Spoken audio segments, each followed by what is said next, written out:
best potato year I ever had, sweet potato that is, sweet potato year I ever had is one year I accidentally came across some potatoes that were in 6-packs at a store. Morning gardeners, I hope you're having the best possible day you can and you had a restful rest because soon spring's coming. Right now it's 81 degrees. I think we actually broke a record today, and I really hope that's not foreshadowing what's coming in the summer because it could be a rough one. But since it is warm and it could be hot this year, what is another crop that loves heat more than anything? Sweet potatoes. So we're actually going to take 2 kinds of sweet potatoes today, and I'm going to try and get them going for spring. So we have this little guy right here. These are Georgia Jet sweet potatoes, and this one is 2 years old, and you can see it's already chitting, and I got a handful of those. Some of them are doing better than others, but it's perfect to get these and get them going so we can start getting some slips. And then we also have some from last year. I don't know if you remember, I had that crappy harvest last year, and so we kept some of the small ones. So these are 1 year old, and I'm going to separate. I'm going to do one side of my container with these and one side with the other because I want to see how well they do. These have no real signs of chitting on them at all, which I don't think really matters. So we're going to do it. And I actually have started sweet potatoes this way once, and they worked very well. I've done them in like jars of water and stuff like that, and it works fine, but it smells horrible, and I don't want to deal with the smell in my house. So this should work out pretty good. I'll talk to you once we get these going.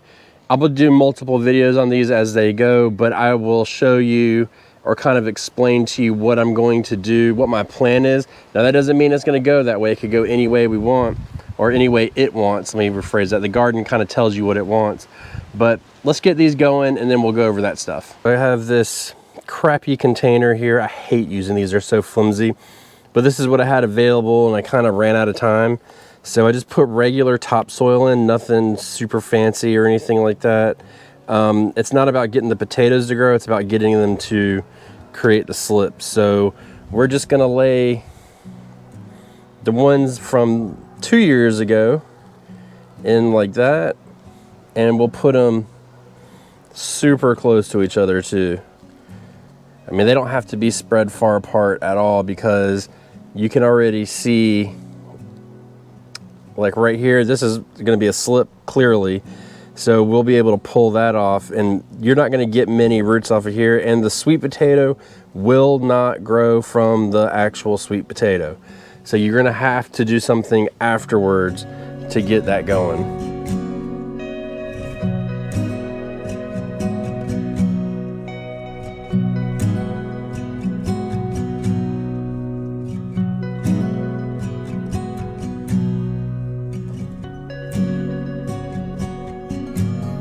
I need you guys to help keep me accountable. This is the situation. So right here, we did the ones from last year up to here, and I kind of ran out of potatoes. So then we're gonna do the rest from here to here. So I'll try and put a marker here, but in the future, if I say anything wrong, I definitely want you guys to keep me accountable. I'm thinking these are gonna be pretty easy to keep track of since they already are kind of trying to slip. So, or chit, whatever you wanna call it. So we'll see how that goes. But just so you know, from here to here is 2 years ago, and this to here is last year's potato.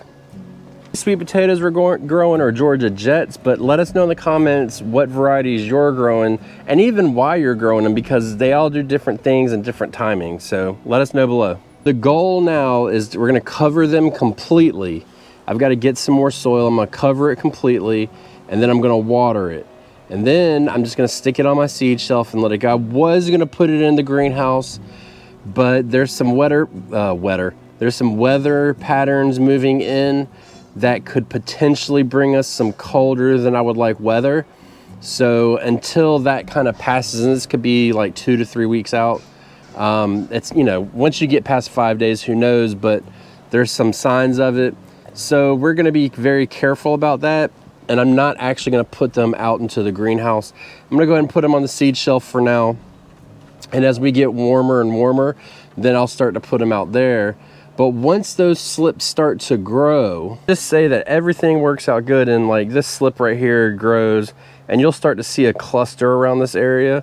Once it gets, you know, fairly tall and you start getting a couple leaves on it, we're actually going to break that off and then trim the nub on it and then put it back into the dirt so it can form some roots.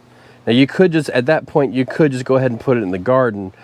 But by my experience, best potato year I ever had, sweet potato that is, sweet potato year I ever had is one year I accidentally came across some potatoes that were in 6-packs at a store. And they were already rooted and all that. And everybody's like, no, no, no, don't buy those, don't buy those. They're not gonna produce the way you think because they're already root bound. And that was not the case at all. We had a banger year. We had plenty of sweet potatoes. So we're gonna kind of operate off that same one, off that same mentality. Now, depending on how close we are to the plant date, because I won't plant my sweet potatoes out probably until May. It's got to be good and warm before they go out. So about May. So depending on when I can start trimming those off, I'm either going to take those slips and put them back in soil, or at that point I could stick them in some water and just get those roots going, one of the two. So we'll see how close we are to it. You know, if it's really close, I'll probably use the water method just because it's quicker and it's easier. And if we're farther off, then I'll put it in the soil because then it can kind of sit in the soil and continue to grow and get stronger and stronger. So we'll see how that goes. I'm not going to fertilize them a lot, maybe hardly at all. I'm going to keep them moist, but not damp. And I'm actually going to let them dry out a little bit because the last thing I want is to have that potato rot in there.